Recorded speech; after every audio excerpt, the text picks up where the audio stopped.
એક જ રાતમાં તસ્કરોએ માણસા માર્કેટયાર્ડની 17 દુકાનોના તાળા તોડી ચોરીને અંજામ આપ્યો. આપ જોઈ રહ્યા છો નવનિર્માણ અમદાવાદ ન્યૂઝ. એક નજર આજના મુખ્ય સમાચાર પર. ગાંધીનગર જિલ્લાના માણસા પંથકમાં કાયદો અને વ્યવસ્થાની સ્થિતિ કથળી હોય તેમ ગઈકાલે મધરાતે તસ્કરોએ માણસા માર્કેટયાર્ડને નિશાન બનાવી પોલીસને ખુલ્લો પડકાર ફેંક્યો છે.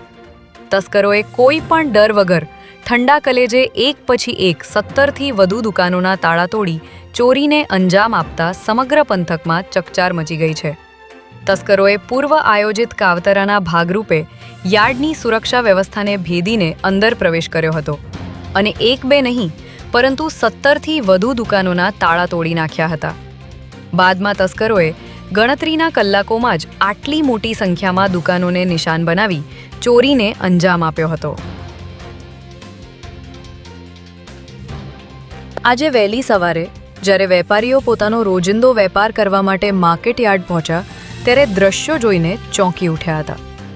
કારણ કે માર્કેટયાર્ડની લાઇનબદ્ધ તમામ દુકાનોના તાળા તૂટેલા અને શટર અધ ખુલ્લા જોઈ વેપારીઓમાં ફફડાટ ફેલાઈ ગયો હતો. વેપારીઓએ અંદર જઈને જોતા માલ સામાન વેરવિખેર પડ્યો હતો અને ગલ્લાઓમાંથી રોકડ રકમની ચોરી થઈ હોવાનું પ્રાથમિક દ્રષ્ટિએ જણાયું હતું. આ સમાચાર વાયુવેગે પ્રસરતા મોટી સંખ્યામાં વેપારીઓ ઉમટી પડ્યા હતા. જે બાદ પોલીસને જાણ કરતા પોલીસનો મોટો કાફલો ઘટના સ્થળે દોડી આવ્યો હતો. હાલ પોલીસે અહીંના સીસીટીવી ફૂટેજ કબજે કરી તસ્કરોને ઝડપી લેવા ચક્રો ગતિમાન કર્યા છે.